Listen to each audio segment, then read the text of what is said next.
The year is 1947 in the heart of the Appalachians, a mountainous region that stretches across several eastern American states.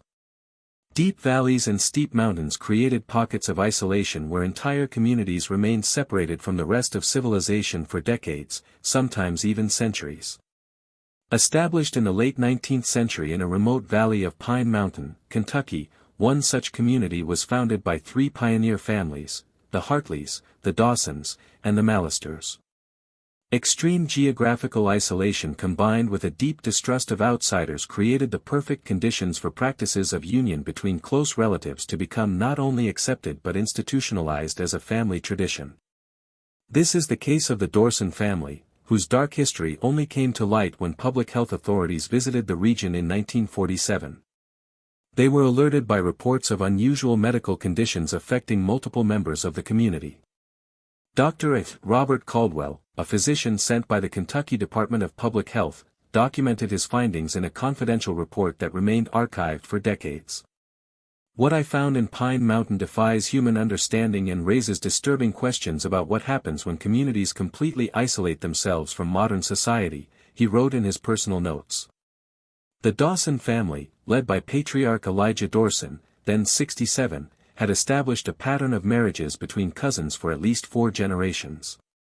Over time, this endogamous circle closed even further, resulting in unions between siblings, uncles and nieces, and even between fathers and daughters. The result was a community where almost everyone shared a dangerously similar genetic load. When Dr. Caldwell arrived at the valley, he was met with hostility. The Dorson community lived in a collection of rustic cabins scattered along a mountain stream. What impressed him most was the oppressive silence that hung over the place. There were no children playing or running as one would expect, just suspicious glances from people hiding behind tattered curtains, he reported. It was only with the help of Martha Dawson, a 19-year-old who had managed to attend a school in the nearest town for a few years before being forced to return, that Caldwell gained access to the community. Martha, born from a relationship between first cousins, who were in turn children of cousins, was one of the few who did not present obvious physical characteristics of the family's prolonged consanguinity. "Doctor, no one from here ever leaves and those who leave don't come back," Martha explained in her first meeting with Caldwell. "We are different and they know it out there."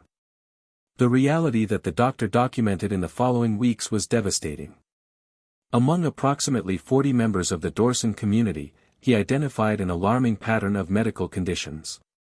Reduced stature, facial malformations, extra fingers on hands and feet, congenital heart problems, and most disturbingly, a high rate of cognitive delay. Of the 12 children born in the last 10 years, 9 had some degree of intellectual impairment. The most emblematic case was Samuel Dorson, 12, son of first cousins who were in turn children of siblings who married their own cousins. Samuel had a disproportionately small head, widely spaced eyes, short stature for his age, and an inability to speak more than a few simple words. His younger brother, Joseph, 8, had been born with a serious heart defect and 5 fingers on each hand. "The isolation is not just geographic, but genetic," wrote Caldwell. "Each birth perpetuates and intensifies recessive traits that in a more diverse population would rarely manifest." Patriarch Elijah fiercely defended what he called family purity. In a rare conversation with the doctor, he stated, "The Dorson blood is strong. We don't need strangers to weaken what we've built here." Later, Caldwell discovered that this belief had roots in the family's traumatic past. The first Dorsons had fled religious persecution in the 1880s, settling in this remote valley with the belief that the outside world was corrupted and that only by keeping completely separate could they preserve their spiritual salvation. The most alarming situation the doctor documented involved Jeremiah Dawson's immediate family, Elijah's son, who had married his half-sister Rebecca. Of the 6 children born from this union, only 3 survived beyond infancy.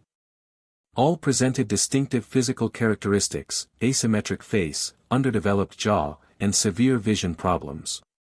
2 could not walk without assistance due to bone malformations in their legs. Check if you're already subscribed to this channel. Stories like the Dawsons remain hidden for decades, and only here do you have access to in-depth investigations into these families forgotten by official history. Subscribe now to not miss any detail of this disturbing journey through the darkest secrets of rural America. Dr. Caldwell's report on the Dawsons triggered a broader investigation that revealed similar patterns in neighboring communities. In the adjacent valley, the Hartleys maintained similar practices, albeit on a smaller scale. The crucial difference was that they occasionally allowed marriages with members of other isolated families in the region. This small difference resulted in visibly distinct genetic effects. While the Dawsons presented more severe conditions, the Hartleys demonstrated a milder pattern, though equally concerning, of genetic anomalies. Dr. Caldwell observed that this represented clear evidence of the impact of genetic variation, even minimal, on population health. The Hartleys show us what could happen if the Dawsons had allowed even a minimum of genetic diversity in their lineage, noted the doctor. The difference is significant, although we are still observing deeply problematic results. The Hartley family patriarch Thomas, 58, had established a less rigid rule. Marriages between first cousins were allowed, but unions between siblings were prohibited. This small distinction resulted in a community where extreme physical conditions were less prevalent but still present. In 1949, the case of the Pine Mountain communities caught the attention of Dr. Eleanor Fleming, a geneticist from Columbia University, who had studied the effects of inbreeding in isolated populations. With limited permission and under constant surveillance from local patriarchs, she managed to collect blood samples from some members who consented to participate in the study. What we found in Pine Mountain represents an extreme case of genetic drift in isolated populations, Fleming wrote in 1952 in a scientific paper that omitted specific names and locations to protect the communities. When a population reproduces exclusively within a very small group for several generations, certain genetic variants may be amplified or eliminated by mere chance, resulting in allele frequencies very different from general populations. Fleming's studies showed that in the most endogamous families like the Dawsons, the coefficient of inbreeding, a measure that quantifies the probability of an individual inheriting identical alleles from common ancestors, reached alarming levels of up to 25%, equivalent to the genetic sharing between parent and child or siblings. One of the most disturbing aspects documented by both Caldwell and Fleming was the psychological and social impact on children born from these unions. Daniel Dawson, a 14-year-old boy born from the union of second cousins, who were in turn children of cousins, had a distinctive physical appearance that made him a target of ridicule on the rare occasions when he interacted with people from outside the community.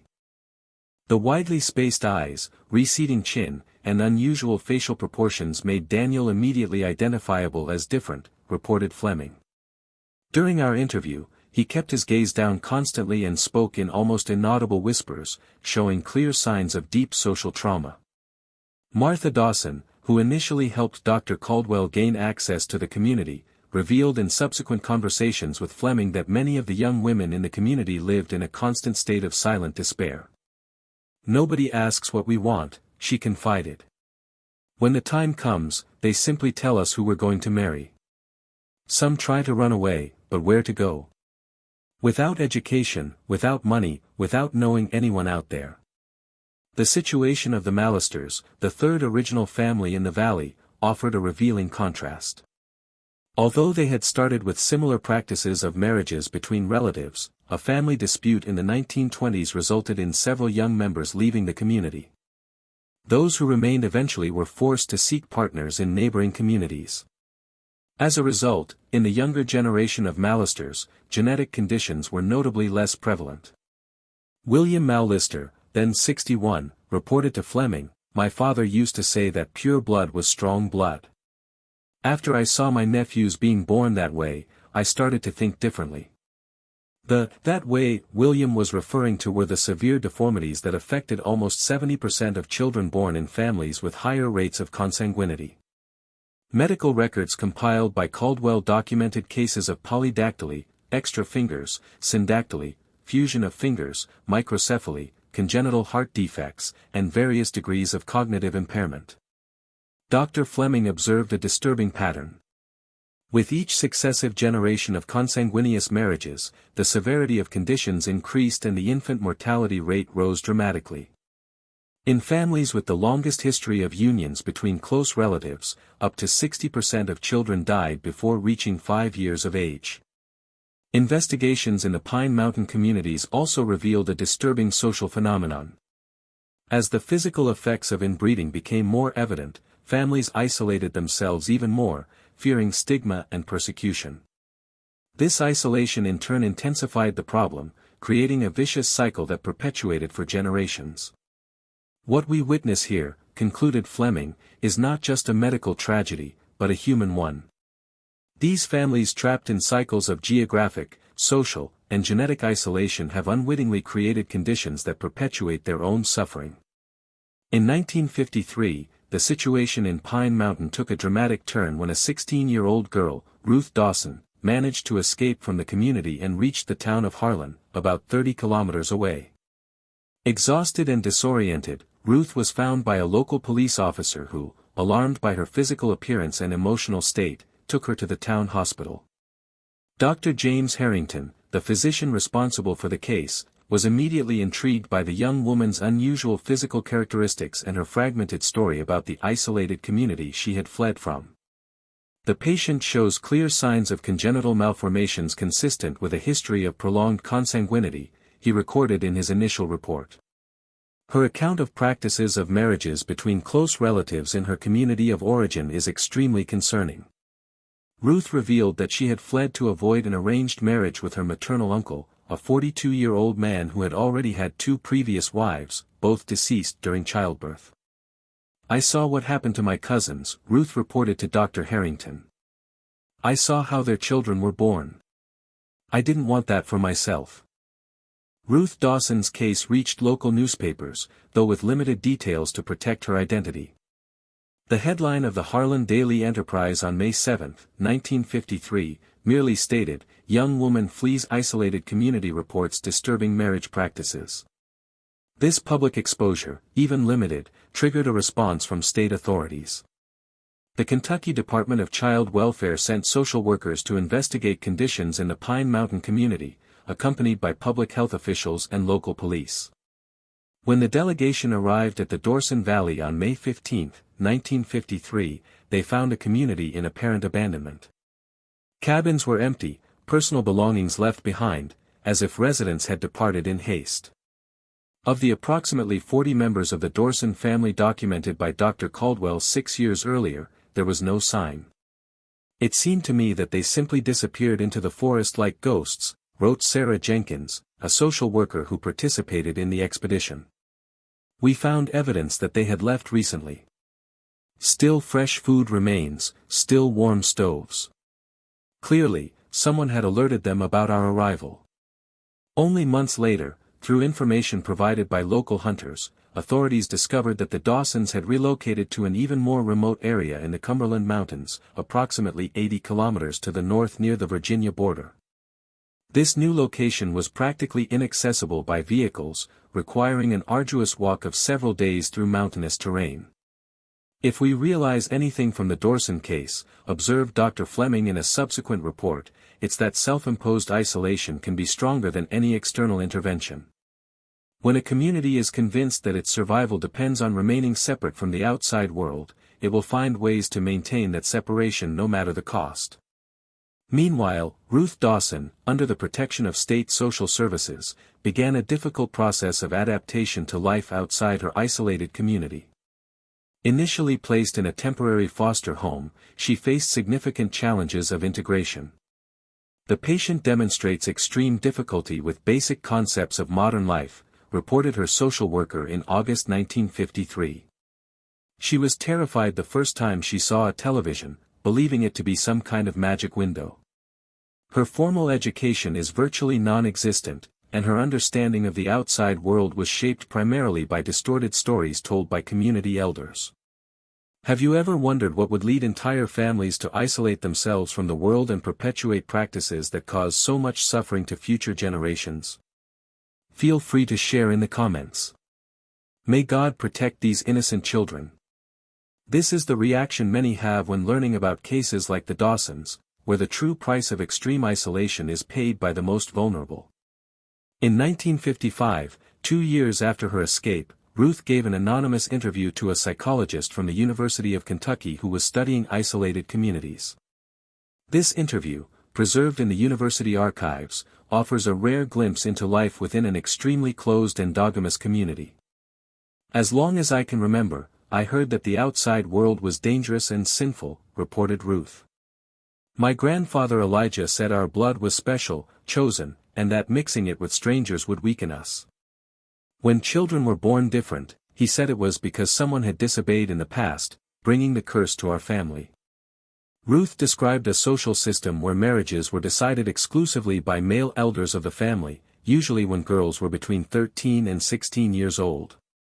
The choice of partners was made based on practical considerations such as distribution of land and resources without any consultation with the young people involved. "Some girls tried to run away like I did. Others found other means of escape," reported Ruth, obliquely referring to suicide cases that, according to her, were not uncommon among the young women of the community. "The elders said it was the weakness of the spirit. But we knew the truth." The 1960s brought significant changes to the mountainous regions of Eastern America. President Lyndon Johnson's War on Poverty directed unprecedented attention and resources to the Appalachians, one of the most impoverished regions in the country. Federal programs sent doctors, teachers, and social workers to areas that had remained virtually untouched by modernity. In 1964, a mobile medical team from the Appalachian Regional Commission program reached the area where the Dorsons were believed to have relocated. What they found was surprising.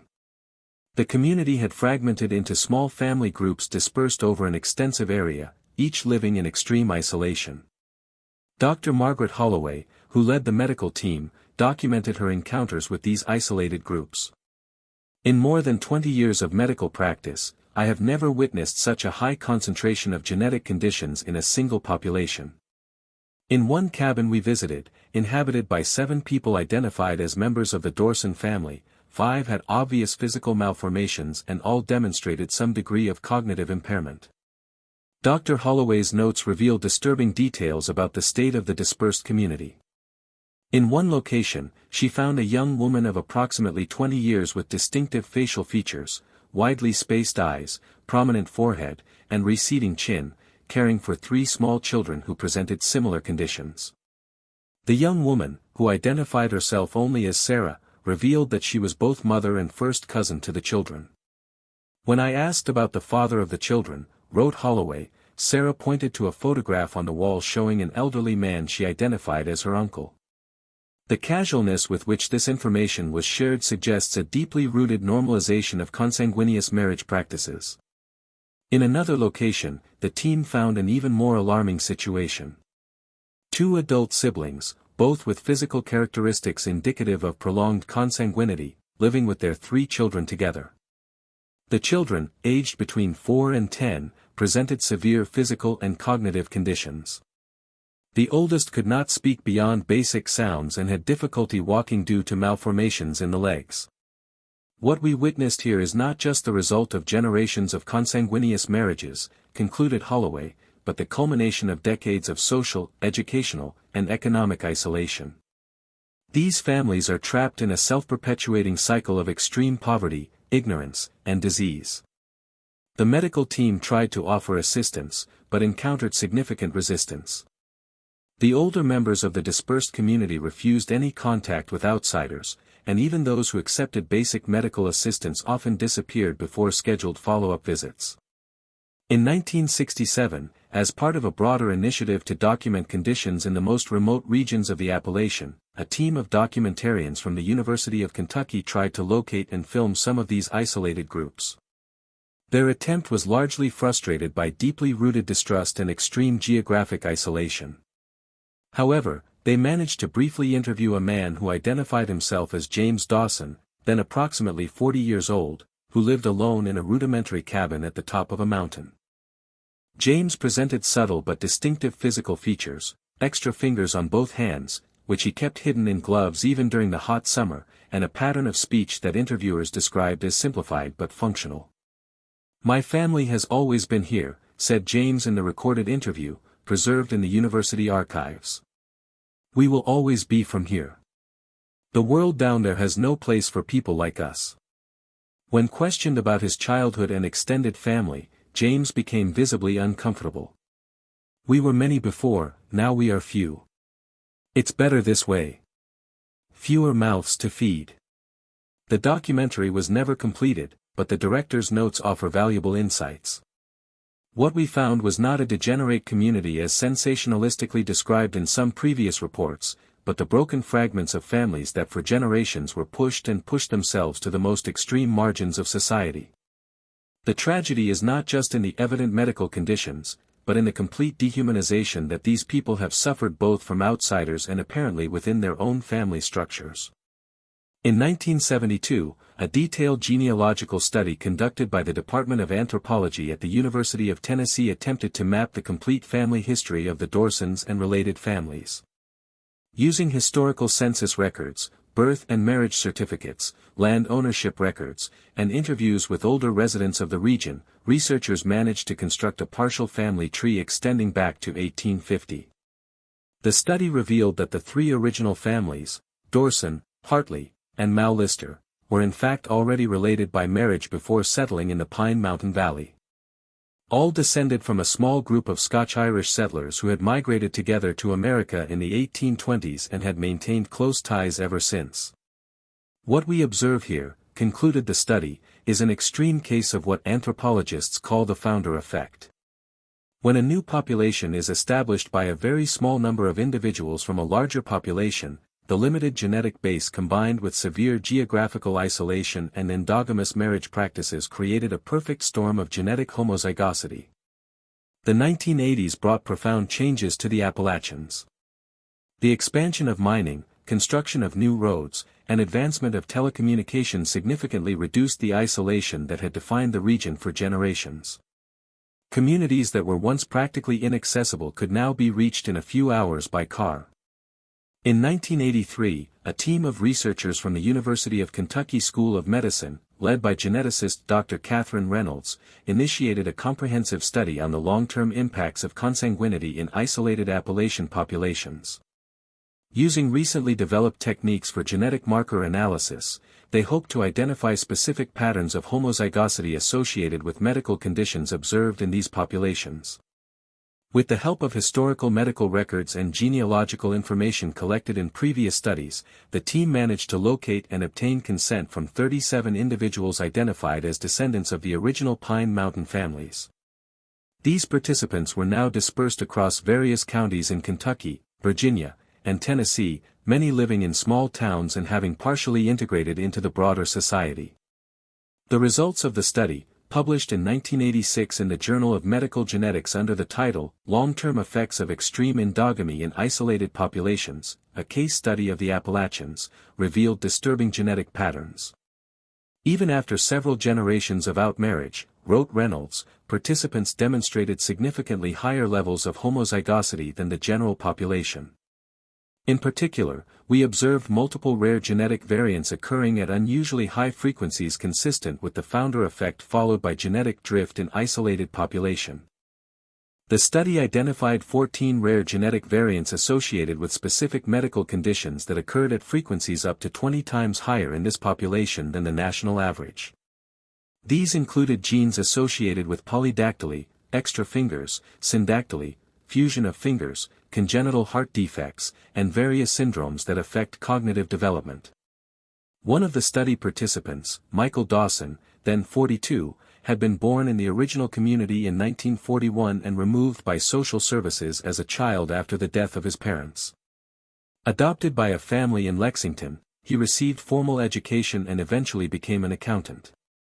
Michael, who was born with syndactyly in the feet and congenital heart problems that required multiple surgeries throughout his life, offered a unique perspective as someone who had lived both inside and outside the isolated community. For a long time, I tried to forget where I came from, Michael reported to researchers. I changed my surname, invented a new past, but the doctor's questions never stopped. Is there a family history of this condition? Were your parents related?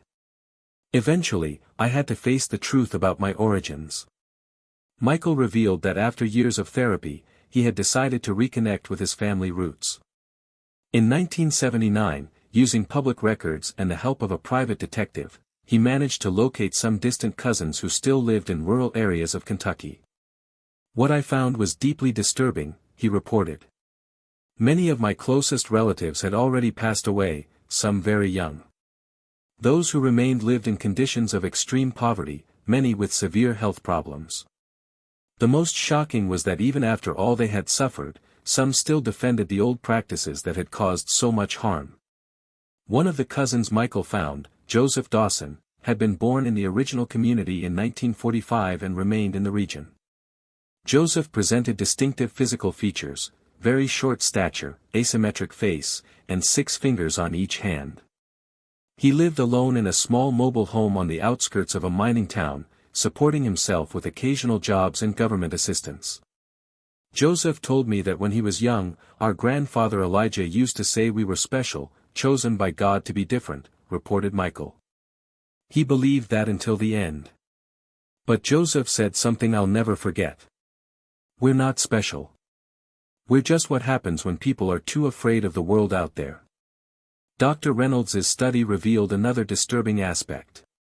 Even among descendants who had integrated into broader society and married people without family relation, the genetic impact of historical consanguinity persisted. Recessive conditions continued to appear at abnormally high frequencies, a reminder that the genetic legacy can last many generations beyond the practices that caused it. In 1990, an informal census conducted by social workers identified approximately 120 individuals in 3 states who could trace their ancestry directly to the original Pine Mountain families. Of these, about 70% presented some medical condition potentially linked to the history of consanguinity, ranging from mild manifestations like extra fingers, easily correctable surgically, to severe conditions like profound cognitive deficiencies and fatal heart defects. What began as a story of 3 isolated families in the 1880s resulted a century later in a diaspora of suffering that affects hundreds of lives to this day, concluded Reynolds in her final report. This is perhaps the clearest and most tragic example of the long-term impact that extreme isolation and endogamous marriage practices can have on human populations. In 1997, 50 years after Drive Caldwell's initial visit to Pine Mountain, a team of documentarians visited the original area where the community had established itself. What they found were only ruins, stone foundations covered with vegetation, an abandoned cemetery with simple tombstones marked only with initials and dates, and the deep silence of the mountains that had sheltered so many untold stories. One of the last interviewees of the documentary was Emma Hartley, then 78, one of the few survivors of the original community who had managed to escape in her youth.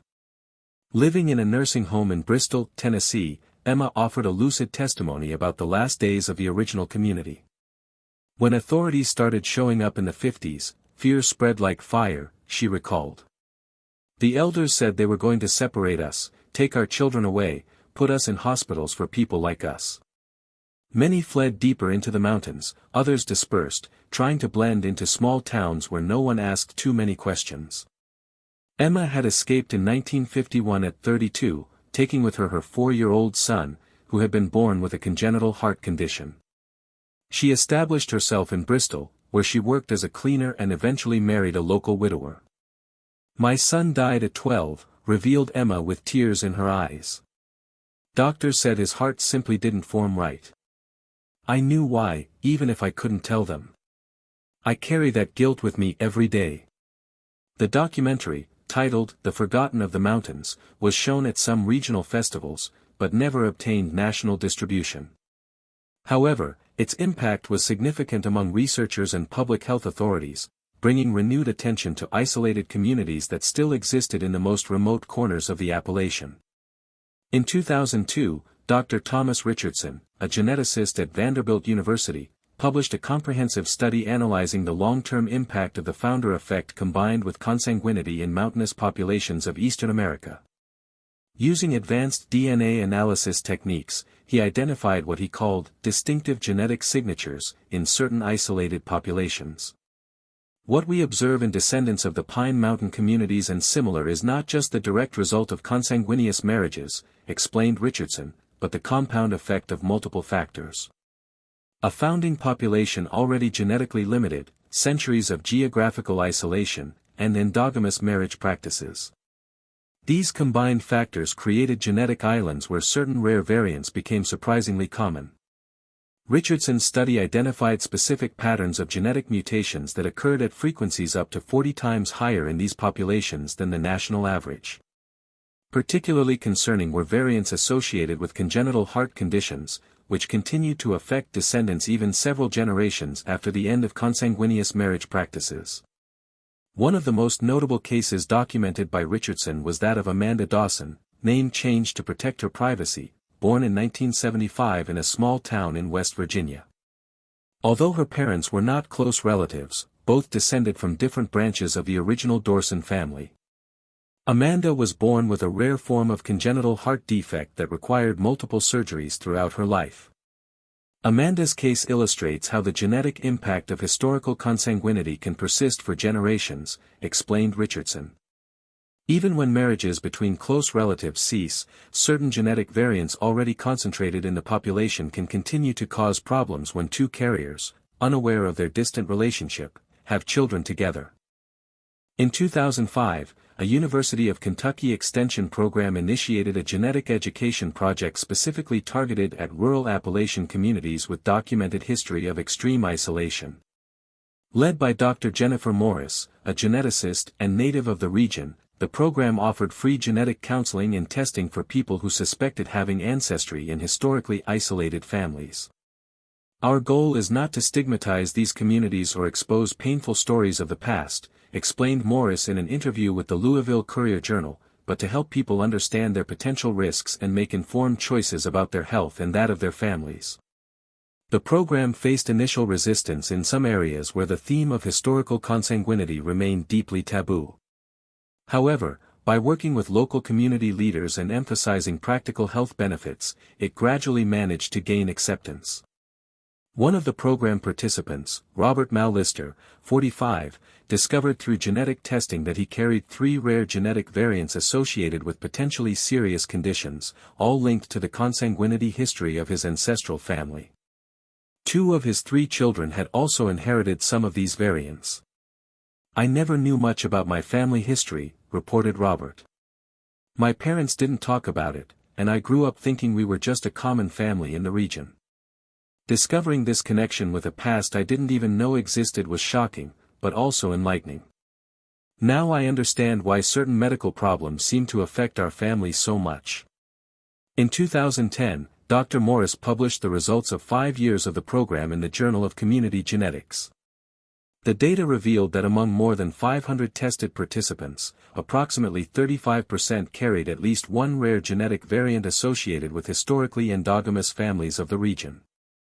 This number was surprisingly high considering that many participants had no prior knowledge of connections with these families. What our data shows is that the genetic impact of these historical communities has spread much further than initially imagined, concluded Morris. Through decades of migration, marriages between communities, and the gradual integration of these families into the broader society, certain genetic variants have dispersed widely throughout the regional population. In 2015, a follow-up study conducted by Morris's team used advanced genomic sequencing techniques to precisely map the dispersion of specific genetic variants associated with the original Pine Mountain families. The results were visualized as a genetic heat map covering parts of 5 states: Kentucky, Virginia, West Virginia, Tennessee, and North Carolina. The map revealed surprisingly high concentrations of certain variants in urban areas like Knoxville, Roanoke, and Charleston, cities to which many descendants had migrated in search of economic opportunities in the 1960s and 1970s. What began as an extremely localized phenomenon in remote Appalachian valleys transformed over generations into a genetic legacy that affects populations in a much larger geographical area, explained Morris. This is not just a historical or medical curiosity, but a reminder of how the past, even a past we try to forget or deny, continues to influence the present in profound and sometimes invisible ways. In 2020, the last comprehensive investigation into the legacy of Appalachian endogamous communities was published by the Center for Human Genetics at the University of North Carolina. Using extensive genomic databases and electronic medical records, researchers managed to track the prevalence of 27 specific genetic variants associated with the original Pine Mountain families. Our estimates suggest that up to 75,000 people currently living in the Appalachian states may carry at least one of these genetic variants, reported the study. The vast majority of these people probably completely unaware of their connection to these historical communities. Today, almost 75 years after Drive Caldwell's initial visit to the isolated community in Pine Mountain, the original valley is deserted. The rustic cabins long disappeared, with only some stone foundations and a small abandoned cemetery as silent witnesses to a history that most would prefer to forget. The descendants of the original families are now dispersed throughout the country. Some know their family history, many do not. Some still carry the visible marks of this history in their bodies, distinctive facial features, extra fingers, or scars from surgeries to correct congenital heart defects. Others show no external signs, but carry invisible genetic variants that may manifest in future generations. The legacy of Appalachian consanguineous communities remains a sensitive topic in the region, rarely discussed openly. However, for medical researchers, geneticists, and historians, it represents an extraordinary case study on the long-term effects of extreme isolation and endogamous marriage practices in human populations. As Dr. Morris observed in her 2022 lecture at the annual conference of the American Society of Human Genetics, the history of the Pine Mountain families is not just a curiosity of the past or an extreme case of genetic isolation. It's a powerful reminder of the fundamental interconnection of all human beings and the profound risks of isolation, be it geographic, social, or genetic. When communities completely close themselves off, whether by choice or circumstance, the consequences can echo for generations. If you watched until here, it's because you enjoyed this story. Leave a comment saying, "I watched until here," so I can get to know you and know who really likes the stories here on the channel.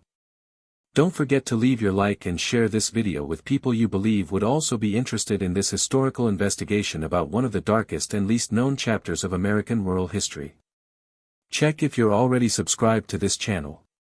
Stories like the Dawsons are only preserved and documented thanks to your support.